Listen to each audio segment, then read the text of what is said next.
Hello welcome to my YouTube channel healthy kitchen by Anitha. Climate అయితే చాలా కూల్గా ఉంది కదా, బయట వర్షాలు పడుతున్నాయి. ఇప్పుడు మీరు ఒక రెసిపీ అనేది నేను ట్రై చేశాను ఇంట్లో, మీరు కూడా చేసి ఎలా ఉందో చెప్పండి. పునుగులు అనేది ట్రై చేశాను. చాలా అంటే చాలా క్రిస్పీగా చాలా బాగుంటాయి. క్లైమేట్ కూల్గా ఉన్నప్పుడు ఈవినింగ్ స్నాక్గా తీసుకోవచ్చు. మీరు కూడా ఇంట్లో ట్రై చేయండి. దోశ బ్యాటర్ అనేది తీసుకోండి. 1 కప్పు దోశ బ్యాటర్ తీసుకున్నాను. మీరు ఫ్రిడ్జ్లో పెట్టింటే దోశ బ్యాటర్ పక్కకు తీసేసుకోండి. ఒక హాఫ్ అన్ అవర్ ముందే పక్కకు తీసి పక్కన పెట్టేసుకోండి చల్లగా అయిపోయేంత వరకు. తర్వాత ఒక బౌల్లోకి 1 కప్పు దోశ బ్యాటర్ని తీసుకొని దాంట్లోకి 2-3 table spoons of maida add చేయండి. బాగా మిక్స్ చేయండి. ఫస్ట్ బియ్యం పిండిలోకి మైదా పిండి పట్టేలాగా. తర్వాత కొద్దిగా వాటర్ యాడ్ చేసుకోండి. వాటర్ యాడ్ చేసుకొని థిక్ బ్యాటర్, నేను వీడియోలో చూపిస్తున్న విధంగా బ్యాటర్ అనేది రావాలి. మరి పల్సగా లేకుండా, వాటర్ ఎక్కువ యాడ్ చేసుకోవద్దు, కొంచెం కొంచెం యాడ్ చేసుకుంటే ఇట్లా థిక్ బ్యాటర్ లాగా ప్రిపేర్ చేసుకోండి. తర్వాత ముందుగా కట్ చేసి పెట్టుకున్న ఉల్లిపాయలు, పచ్చిమిర్చి, కరివేపాకు, కొత్తిమీర అనేది యాడ్ చేసుకొని బాగా కలుపుకోండి. ఇంకోటి, మీకు దోశ బ్యాటర్ ఇంట్లో అవైలబుల్లో లేదనుకుంటే 1 కప్పు పెరుగు తీసుకోండి. 1 కప్పు పెరుగులోకి 1 కప్పు బియ్యం పిండి తీసేసుకోండి. ఒక 2 టేబుల్ స్పూన్స్ మైదా తీసుకొని దాంతో ప్రిపేర్ చేసుకోండి ఇట్లా బ్యాటర్ అనేది. అది కూడా బాగుంటుంది. మీకు దోశ బ్యాటర్ ఉంటే ఓకే, ఇలానే చేసేసుకోండి. నేను ఇప్పుడు దీంట్లోకి జీలకర్ర అనేది యాడ్ చేశాను. జీలకర్రతో పాటు కొద్దిగా సాల్ట్ యాడ్ చేశాను. రుచికి సరిపడే సాల్ట్ అనేది తీసుకోండి, మరీ ఎక్కువ వేసేసుకోవద్దు. తర్వాత బాగా కలిపేసుకొని ఒక 10 మినిట్స్, 5 to 10 మినిట్స్, టైం ఉంటే 10 మినిట్సే పెట్టేసుకోండి. టైం లేదనుకుంటే 5 మినిట్స్ పక్కన పెట్టేసుకోండి. తర్వాత ఒక ప్యాన్లో ఆయిల్ అనేది హీట్ చేసుకుందాము. మంచిగా మ్యారినేట్ అయ్యే ఆ బ్యాటర్ అనేది అన్నీ మ్యారినేట్ అయ్యేంత వరకు. ఇప్పుడు ఆయిల్ అనేది హీట్ అవుతుంది.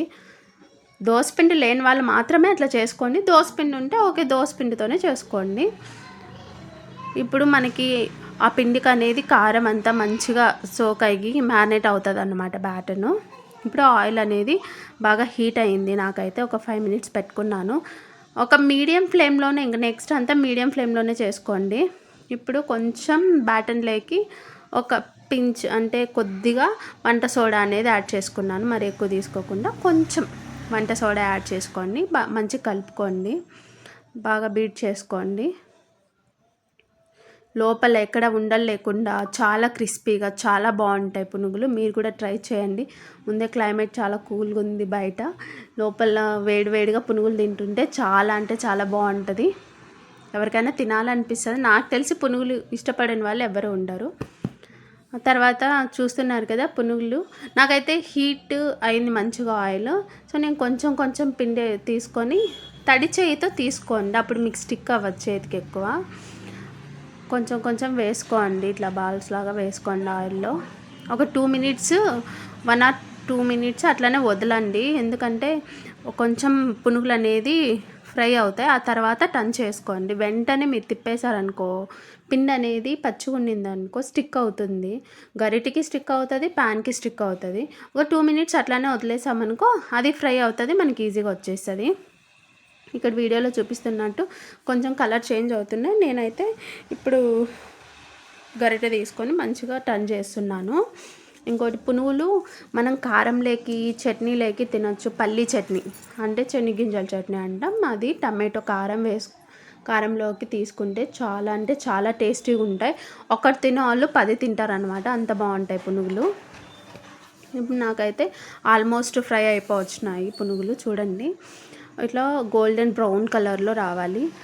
బాగా అప్పుడే వేగినాయి అన్నమాట. చూస్తున్నారు కదా వీడియోలో, నేను చూపిస్తాను చూడండి. మంచిగా వేపుకోండి, ఇటు అటు పచ్చిగా లేకుండా బాగా వేపుకోండి. చూస్తున్నారు కదా, పునుగులు అయితే ఏ కలర్లో ఉండాలి, బాగా వేగాలి. నేనైతే పక్కకు తీసి పెట్టుకున్నాను. మీరు కూడా ట్రై చేయండి. మీకు నచ్చితే లైక్ చేయండి, షేర్ చేయండి, సబ్స్క్రైబ్ చేయండి. వేరే వాళ్ళకు కూడా షేర్ చేయండి. మీకు నచ్చితే నాకు కామెంట్ చేయండి. కామెంట్ చేయడం వల్ల వేరే వాళ్ళు కూడా నా వీడియోస్ అనేవి చూస్తారు, మంచిగా ఉన్నాయి. కామెంట్స్ చూసి చేసేవాళ్ళు చాలామంది ఉన్నారు ఇప్పుడు. మీరు అవన్నీ మ్యాక్సిమం షేర్ చేయండి, లైక్ చేయండి, కామెంట్ చేయండి, సబ్స్క్రైబ్ చేసుకోండి. మీకు నచ్చితేనే అన్నీ చేయండి. Thank you.